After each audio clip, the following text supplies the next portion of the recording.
Assalamualaikum warahmatullahi wabarakatuh. Kembali berjumpa lagi dengan saya di sini.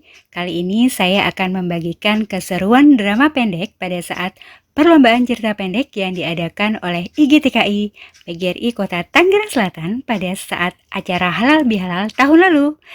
Nah, tentunya teman-teman penasaran kan gimana sih keseruan cerita tersebut? Simak aja yuk. Tonton terus dan jangan lupa tekan gambar loncengnya agar kalian selalu dapat notifikasi terbaru dari channel ini. Jangan lupa like dan subscribe ya. Terima kasih.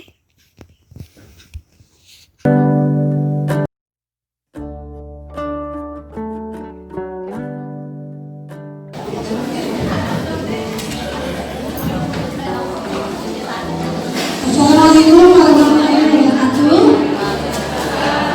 Selamat pagi semuanya. Kami dari pengurus GTK Kota Utara akan mempersembahkan sebuah cerita dari Jawa Tengah yang berjudul Terima Kasih. Itu, terima kasih Bu. Saya Yuni sebagai pengisi suara. Saya Ani sebagai figuran. Saya Agni sebagai figuran. Saya Vivi sebagai protagonis. Saya Yuyun sebagai Bos Rini. Saya Uki sebagai Timun Mas.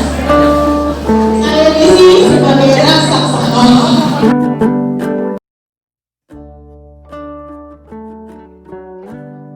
Menteri GPK dari Serpong Utara, kami datang, kami menang, kami jadi juara. Terima kasih, selamat menyaksikan. Saya Yuyun sebagai Bos Rini. Saya Uki sebagai Timun Mas.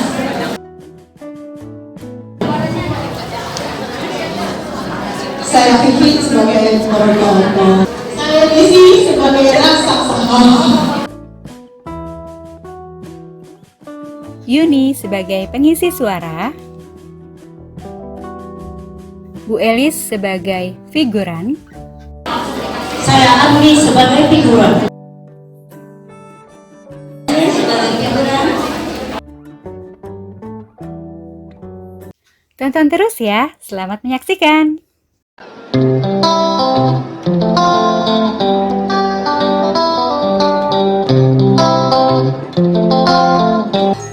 Di sebuah kampung di daerah Jawa Tengah, hiduplah seorang janda paruh baya yang bernama Mbok Sirni. Sejak ditinggal mati oleh suaminya beberapa tahun silam, ia hidup sebatang kara. Karena tidak mempunyai anak, ia sangat mengharapkan kehadiran seorang anak untuk mengisi kesepiannya. Namun harapan itu telah pupus karena suaminya telah meninggal dunia. Ia hanya menunggu keajaiban untuk bisa mendapatkan seorang anak. Ia sangat berharap keajaiban itu akan terjadi padanya. Untuk meraih harapan itu, siang malam ia selalu berdoa kepada Tuhan Yang Maha Kuasa agar diberi anak. Pada suatu malam, harapan itu datang melalui mimpinya. Dalam mimpinya, ia didatangi sosok makhluk raksasa yang menyuruhnya pergi ke hutan, tempat biasanya ia mencari kayu bakar untuk mengambil sebuah bungkusan di bawah sebuah pohon besar. Saat terbangun di pagi hari, Mbok Srini hampir tidak percaya dengan mimpinya semalam. Apa maksud raksasa itu memberiku sebuah biji timun?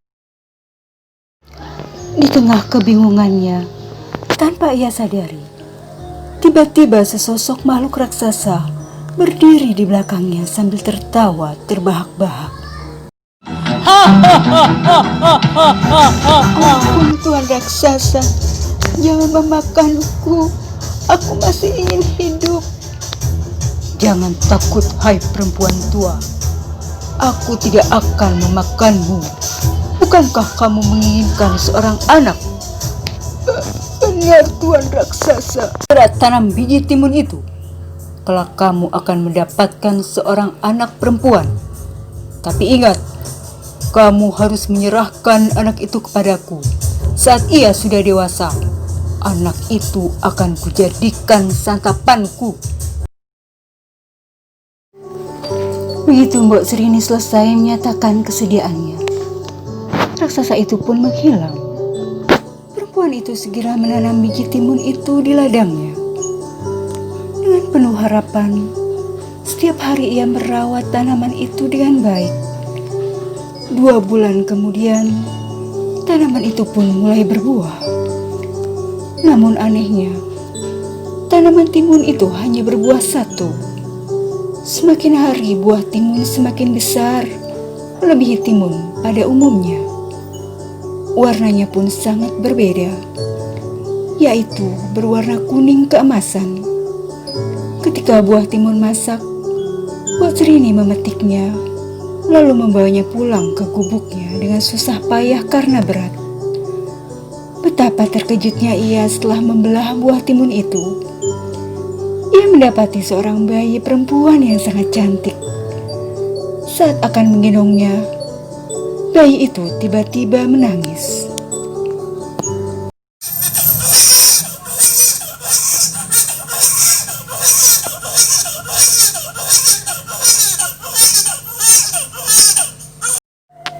Alangkah bahagianya hati Mbok Serini mendengar suara tangisan bayi yang sudah lama dirindukannya itu. Ia pun memberi nama bayi itu Timun Mas. "Cup, cup, cup, cup, jangan menangis anakku sayang Timun Mas." Perempuan Parubaya itu tak mampu lagi menyembunyikan kebahagiaannya. Tak terasa air matanya menetes, membasahi kedua pipinya yang sudah mulai keriput. Perasaan bahagia itu membuatnya lupa kepada janjinya bahwa dia akan menyerahkan bayi itu kepada raksasa itu suatu saat kelak. Ia merawat dan mendidik Timun Mas dengan penuh kasih sayang hingga tumbuh menjadi gadis yang cantik jelita. Janda tua itu sangat bangga karena selain cantik, putrinya juga memiliki kecerdasan yang luar biasa dan perangai yang baik. Oleh karena itu ia sangat sayang kepadanya. Suatu malam, Mbok Serini kembali bermimpi didatangi oleh raksasa itu dan berpesan kepadanya bahwa seminggu lagi ia akan datang menjemput Timun Mas. Sejak itu ia selalu duduk termenung seorang diri. Hatinya sedih karena ia akan berpisah dengan anak yang sangat disayanginya itu. Ia baru menyadari bahwa raksasa itu ternyata jahat karena Timun Mas akan dijadikan santapannya.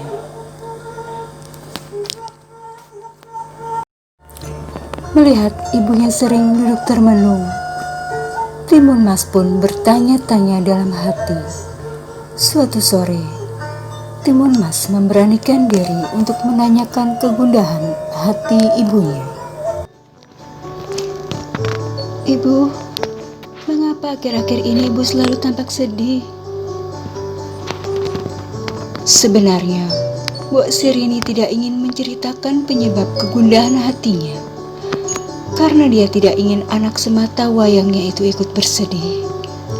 Namun, karena terus didesak, akhirnya ia pun menceritakan perihal asal-usul Timun Mas yang selama ini ia rahasiakan.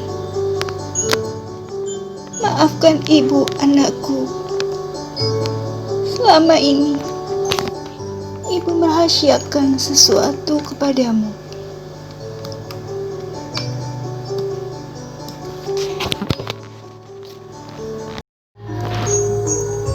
Rahasia apa, Bu?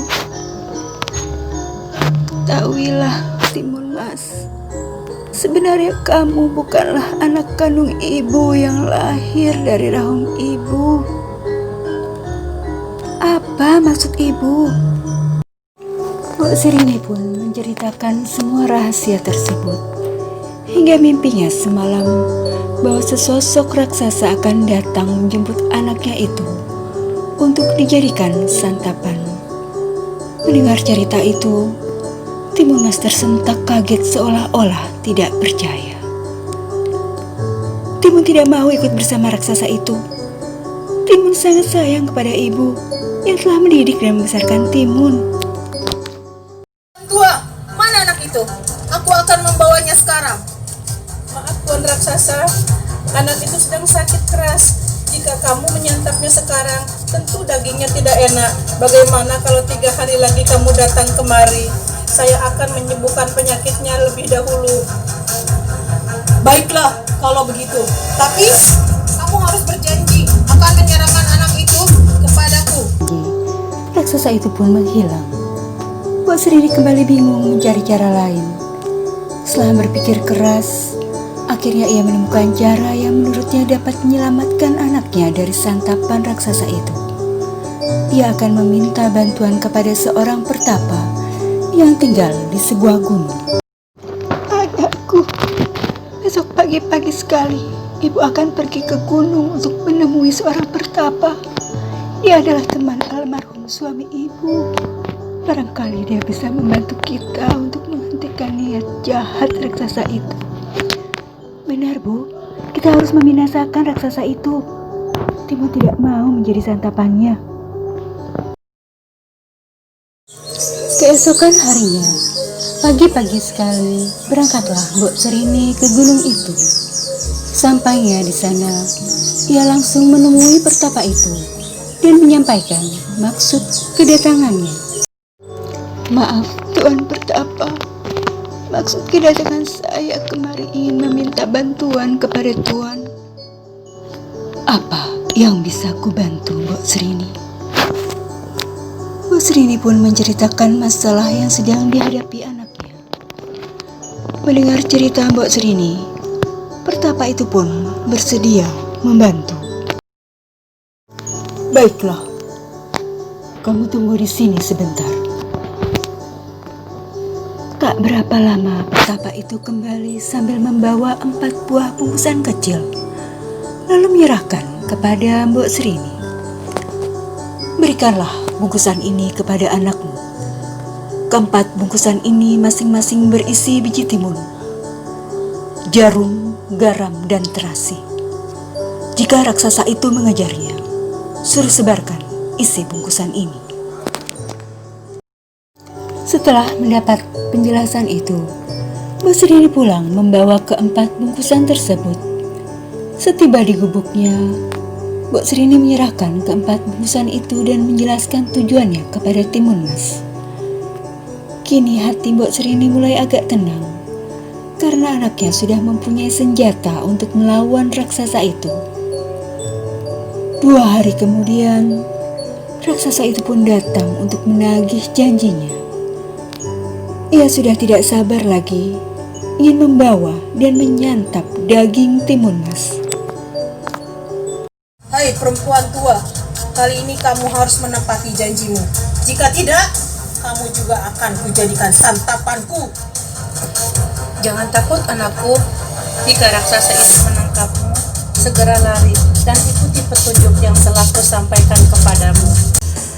Raksasa itu semakin tidak sabar ingin segera menyantapnya. Ketika ia hendak menangkapnya, Timun Mas segera berlari sekencang-kencangnya. Raksasa itu pun mengejarnya.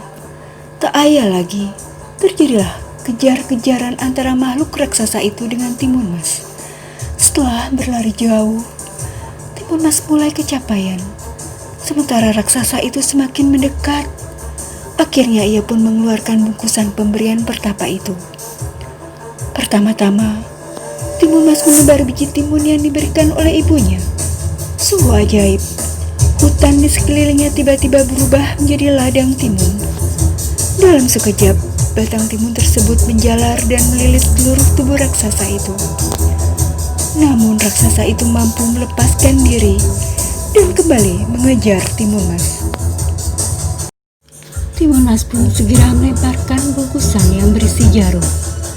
Dalam sekejap, jarum-jarum tersebut berubah menjadi rerumbunan pohon bambu yang tinggi dan runting. raksasa itu mampu melewatinya dan terus mengejar Timun Mas. Walaupun kakinya berdarah-darah karena tertusuk bambu tersebut.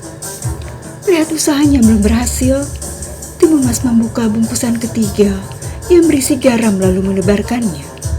Seketika itu pula, hutan yang telah dilewatinya tiba-tiba berubah menjadi lautan luas dan dalam. Namun raksasa itu tetap berhasil melaluinya dengan mudah.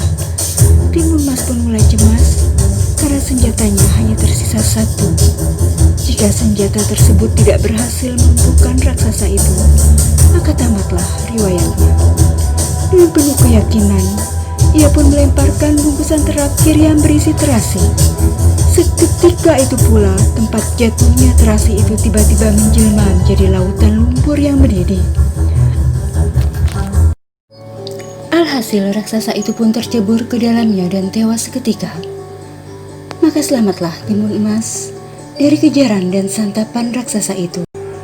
Lihat anaknya selamat, Mbok Serini pun langsung berucap syukur kepada Tuhan Yang Maha Kuasa. Sejak itu, Mbok Serini dan Timun Mas hidup berbahagia. Demikian dongeng Timun Mas dari daerah Jawa Tengah, Indonesia.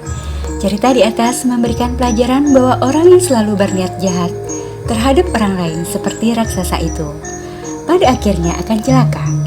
Selain itu, cerita di atas juga mengandung pelajaran bahwa dengan usaha dan kerja keras segala rintangan dan cobaan dalam hidup ini dapat diselesaikan dengan baik. Hal ini ditunjukkan oleh Mbok Serini dan Timun Mas. Berkat usaha dan kerja kerasnya, mereka dapat membinasakan raksasa jahat yang hendak memangsa Timun Mas. Demikian tadi drama pendek Timun Mas dari IGTKI Kecamatan Serpong Utara. Semoga dapat menghibur dan membawa inspirasi buat teman-teman semua. Jangan lupa like and subscribe ya. Sampai berjumpa lagi. Wassalamualaikum warahmatullahi wabarakatuh.